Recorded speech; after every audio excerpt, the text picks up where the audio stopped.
Redding is a beautiful place, but it's also full of wonderful people. We have business leaders, community leaders, faith-based leaders, all of them working towards a singular goal, and that's to make this a great place to live. I wanted to showcase these people, give their perception of the place that they call home. This is AllRedding. Hey, I'm here with Tyler Clifford from Clifford Realty. Thanks for coming in, buddy. Thanks, Joe. Yeah, don't I damaged the shoulder. I went a little hardcore. Been doing a lot of cage fighting lately. Yeah, I really got into that. Yeah. That was going to be my segue into what I need to get into is something a little less dangerous, and that's paragliding. So you just put out a couple of videos recently. True. And you were paragliding around the area. I like the one where you guys are coming in on Sundial Bridge. I do too. Was that an ultra? It was like a two-man ultralight, right? So that's ultralight.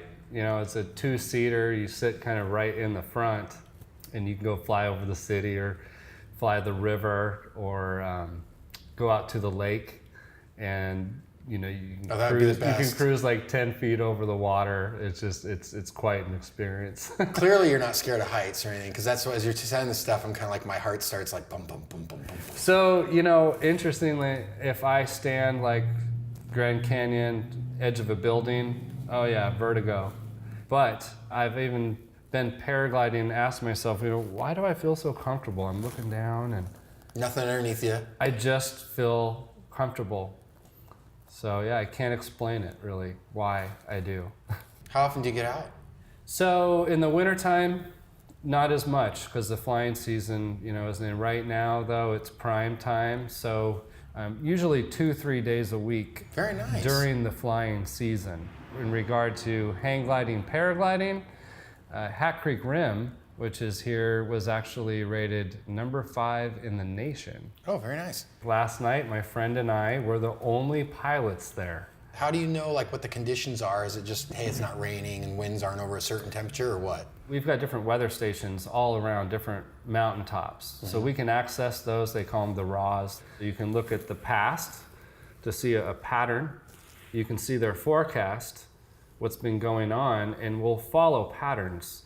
Lately with this heat, sometimes you'll have a thunderstorm develop, and obviously we can't fly around that. Yeah. Any lightning, things like that. The other things here is if there's fires that start, there's different flight plans for CDF and whatnot. Sure. And you guys are pretty active. I mean, you put out a lot of videos on, you guys love to hike the area, and so I mean, you're clearly a very active family. Oh yeah, I grew up enjoying Shasta Lake and Whiskey Town and going up to Mount Shasta and camping, and we fly at the lake as well. I have a boat where we can actually tow up to about 3,000 feet at Shasta Lake. Really? So you're attached the whole time? It's a 7,000 feet of the Kevlar line. Oh wow. I'm attached to a hydraulic wheel, and I'm going to launch my wing, and it's just going to start towing me up. And they're letting line out, and that happens for about 15 minutes. And at that point, I pull a release. It opens a drogue chute, and the boat then reels it in like a kite and leaves me at 3,000 feet. A lot of people are familiar with parasailing. Yeah. And typically that's about 300 feet. And so this is 3,000 feet. What we love about being over the water is we can do acrobatics. So that's where we can do spiral dives and collapses and practice throwing our reserves, which are all things that make you a much safer pilot. But doing that over the water with a life jacket so that if you were to fall 3,000 feet, correct, you know, everything would be just fine. You'd be completely okay. Sure. I think water feels a lot like concrete. It would at a high speed. But yeah, you're probably going to pick up some speed at 3,000 feet. That's not happening. No? No. No, okay, good. Hey, man. The chute always stays attached. And then always. We have a reserve chute. We go up and we practice collapsing our wings and whatnot, and what we'll do is we'll take a shin guard, and we've made a special mount on it for the GoPro. Mm-hmm. And later on, you can see whatever mistakes you made. When you say collapse the wing, that doesn't sound good. What does that mean? Like, I'm thinking I see the wing and all of a sudden it does one of these, or you know, or something like that. Yeah. What we do is we induce the failures, a collapse, so maybe we'll reach up and collapse 50% of our wing. Well, a lot of things are going to start to happen when we do that. Oh, I bet. Yeah. Well, what's going to happen right away is that paraglider is going to start pulling you around and want to take you in a spiral dive. And if a person reacts to it, they're going to actually start yanking on that side, throw them further into it. Then all of a sudden they're going to lose their wind because they have a major 4G adrenaline rush, and that's reacting to the failure. We do not react to the collapse. We fly the wing we have. After we've gained control, then we fix the problem. Yeah! And I use this in business a lot. That's what I was thinking when you said it. This was like paragliding has taught me so much about business. In real estate, we may have, say something simple, like an appraisal not coming in. You might have some people that react, call the appraiser and wah, wah, and just start reacting emotions. Oh my goodness to the buyer and oh my goodness to the other agent. And no, hold on, okay, let's keep flying this transaction. And then let's fix it. Everything's like that in real estate. Real estate becomes I think everything's a like that in management life. of emotions, right? Yeah. It just puts more emotion and fear and all this into it. It doesn't work. You shouldn't inject yourself emotionally into it, because then your ability to maybe see the situation fully and act logically goes out the window. Right. And just like I was talking about preparing, is it time to launch? Are the conditions right? Mm-hmm. I look at that in real estate. Is it the right conditions for you to purchase your first home, second home? Do we have reserves? Or should we take some time, get more prepared, and decide when we launch that dream? And then I always go through the visualization of that, hey, there's going to be some unknowns. There might even be some turbulence out there we didn't know about it, but we're skilled pilots. We get through it, and we want to land where we want to land at our goal. Oh, very nice. So nice. It really has taught me a lot about business and life, like you're talking about. You and I both have several things in common. Number one, we worked together 15 years ago. Mm-hmm. Remember that? You and I both worked for Don Davis. Was that your first broker? Don D. Davis. That was. I always like seeing Don. I saw him a few years ago. That guy's awesome. Also, you and I started our families about the same time. You just a little bit ahead of me. Your son's a little bit older than my oldest, and you married a few years ahead of me. You got me beat because you just had your 20-year anniversary this year. Congratulations, sir. Yeah. Good job. My biggest success. And then you and I have something else in common. We both homeschool our children. Yeah. Friday we had it was a couple Fridays ago, we had a business mixer. And you weren't there, but your wife was there. They love the mixers. There was about 6 or 7 of us talking, and these are all local business people. And every person in the group was either homeschooled, was homeschooling, including we had a couple whose kids are grown and they have grandkids, and they homeschooled their kids. And I said, that's kind of odd. Think about percentage-wise, homeschool was not the norm, not even close. But it seems like it is making a huge comeback, or I guess not comeback. Yeah. It's making a huge. It's a big deal now. It's happening a lot. Number one thing for us was that my wife enjoys it and is comfortable with it. I got to give her the credit. Good man. But it opens up a lot of doors. Like my daughter.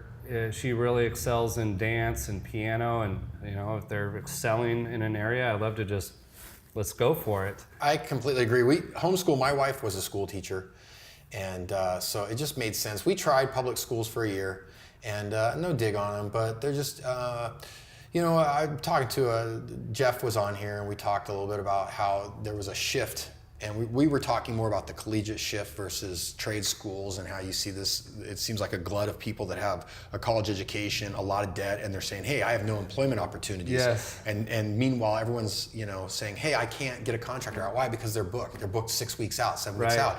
And we kind of did this weird shift. At the lower level, it feels like we did a similar shift with education, where it was just like, we take the kids and we inundate them with all these different topics, and we just keep adding on it, and it kind of just bred a system where it's like you're not really educating, you're just preparing for tests. And how is someone going to become good at something if they're context switching every 50 minutes? How does that work in life? How does that breed, specialization breeds efficiency, and that's super inefficient. So yeah, and we always just say, it just works for us really well. Yeah, but your lives are very much built around that. Like I've been to your Yep. office and just, I mean, your children are heavily involved, not only in your personal life, but they're heavily involved in your business, which I think, Yeah. I mean, they're getting a business degree in life, like regardless of what they decide to do. Yeah. Oh, so You're yeah. getting an intimate view of behind the scenes of this is how you really run a service-oriented business. My daughter came with me to a showing. It was a family that we had known, and somebody she likes to go with me, and this was appropriate for her to go.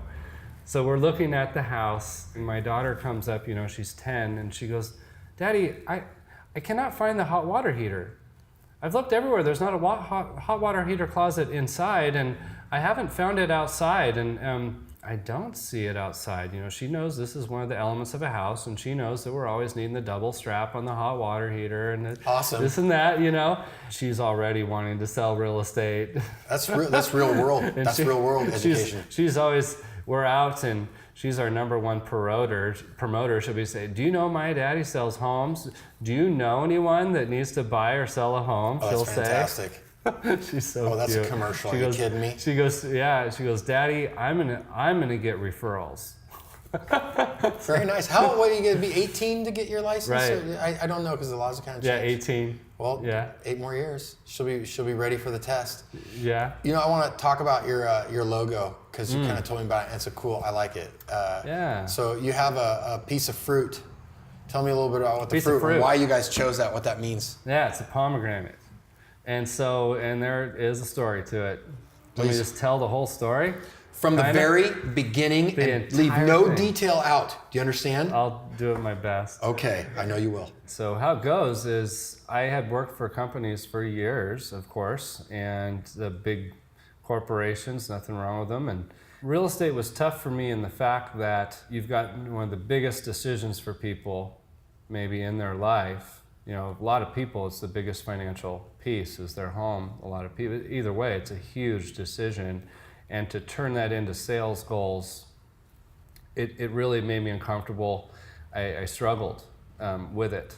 And so one day I come home, my wife was teaching an after-school program, and it was through the Good News Club, they called it. And it's a faith-based organization that teaches about Jesus.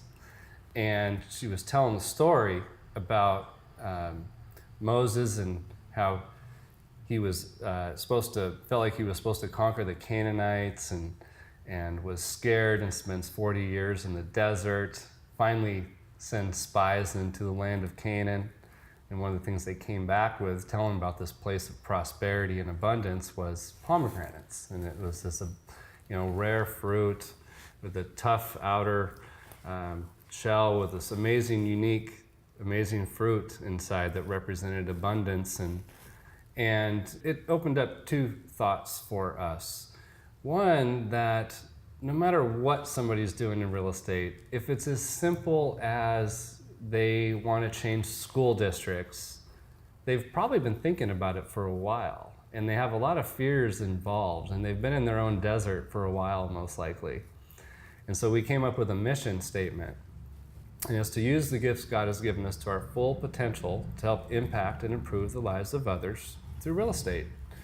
Very So nice. it took all the pressure away. Second part is the concept that all our needs, we have a visualization of all our needs come this way, kind of from God this way. And that this way, with a customer, I don't have to worry about my needs for my family and whatnot. All I have to worry about is using those gifts God has given me to my full potential to help impact and improve your life through real estate. So a lot of times, a real estate appointment is about listing that home or finding them that home. But sometimes it's about talking about family. Sometimes maybe the reason I'm at their house was to come home, learn something from this amazing couple that taught me how to be a better dad or husband, right? Maybe I'm there to help them with their marriage or something. It's often about real estate, but I don't have to worry about it anymore. I don't have to worry about a sales goal. anymore. I just worry about taking care of them, and I just know all my needs come this way. God's got our family.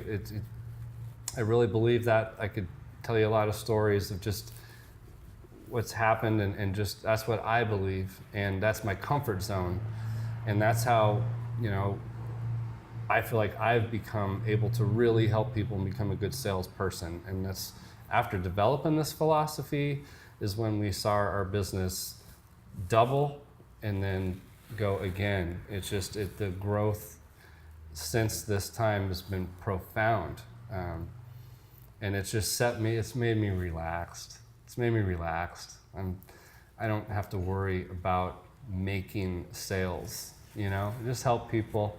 No, I completely. Yeah. We had a couple of people on here, and I'm hearing that same theme of like, you know what, I need to focus on doing a good job, providing a good service, being of value to the people I'm in front of. The byproduct of that is business success. The byproduct Absolutely. of business success is financial success. Yeah. And not focusing on these things and knowing that. I use the analogy all the time in it's just because, but football, you know, and people want to win the Super Bowl and they want to win this game, but it's like, you know what you have to do? You have to win this play right now.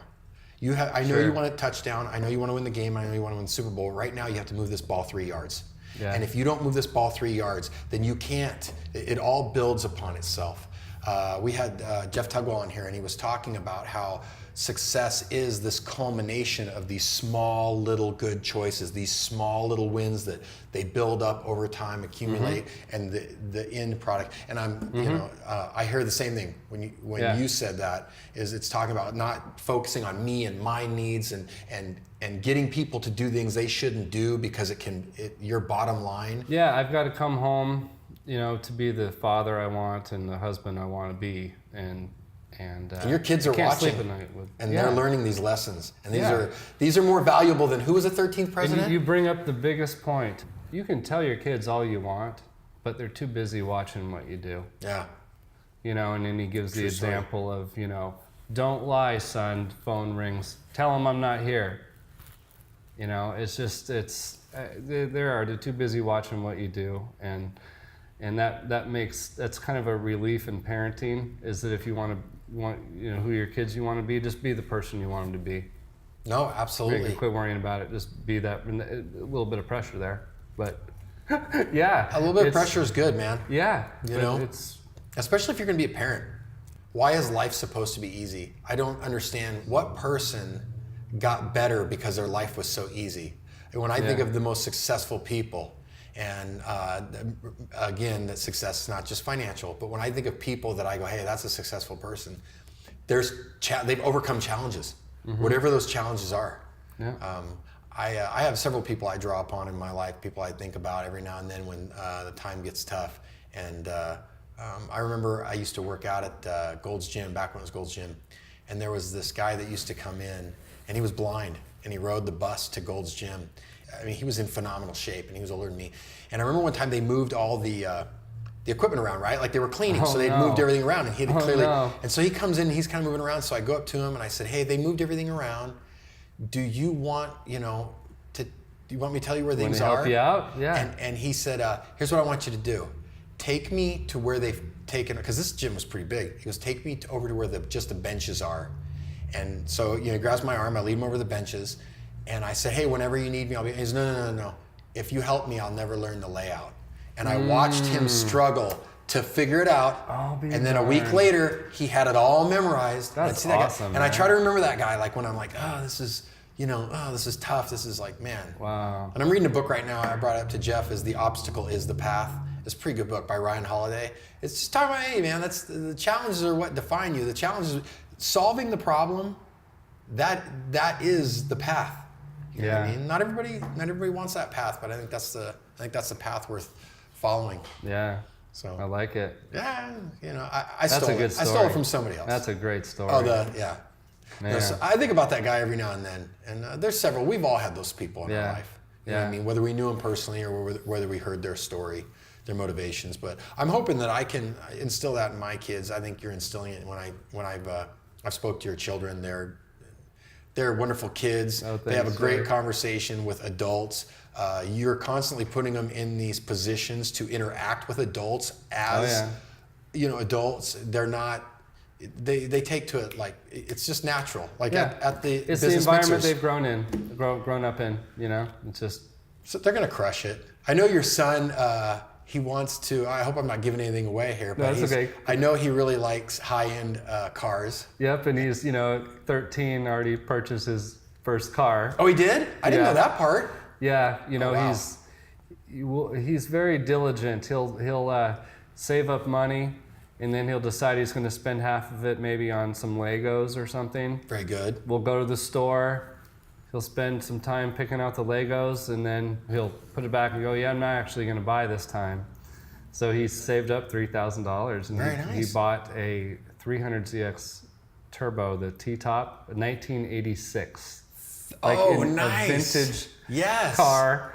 I was just so proud of him. And then I figured, he's going to want to drive it a lot. I said, hey, he can't drive yet, so I offer to take him for a ride. And he goes, no, I want to keep the mileage down.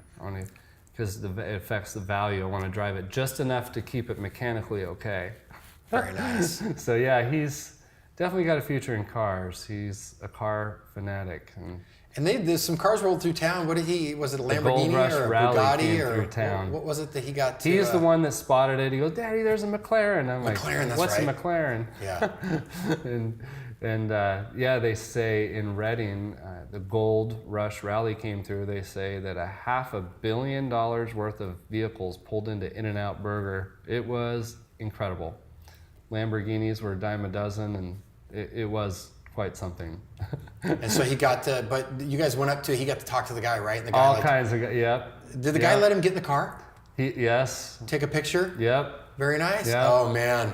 Yep. Oh, the brass ring is out there. He's got the Gold carrot. Rush Rally was really cool because they've got all these amazing cars, $1 million cars, but they're parking next to a Nissan Sentra or whatever, right in the parking lot, and just going in and getting a burger and driving the cars just like they're cars, Yeah. And they drive them cross country.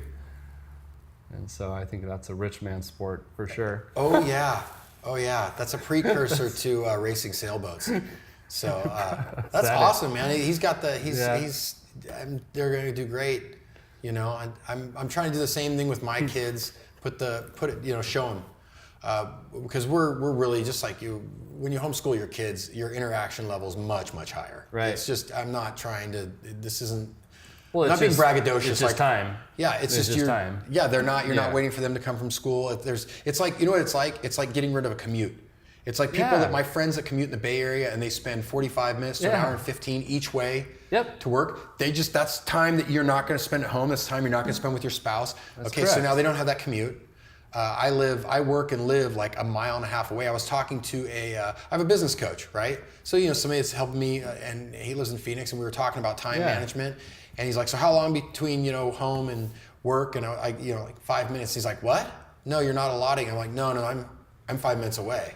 He's like, wow, that must be nice. That's not normal. And you're like, oh yeah, that's right. That isn't normal. Yeah. And so you spend all this time, more time with your kids. You have more interactions with your kids. My kids are a little bit younger than yours, but I'm right now trying to help them figure out, try to foster and not push. Sure. I had a friend tell me leadership was leading versus management was pushing, and so I got to keep that on the brain. Yeah, I just heard what leading is asking questions, managing is giving answers. I got to work on that because you know me, I'm a know-it-all. So I'm constantly. Life is one big Jeopardy episode for me. I'm just you're lucky I don't form everything in a question. So you're a leader. Yeah, I'm trying to be. Man, every day growing. Hey man, I really appreciate you coming in. I know you're a busy man, buying and selling and helping people reach their dreams. And got a Rotary dinner to go to. You got a Rotary, I know. Very good. Well, thank you, sir. All right, Tell Joey. your family I said hi. I will. Man. And that's a wrap.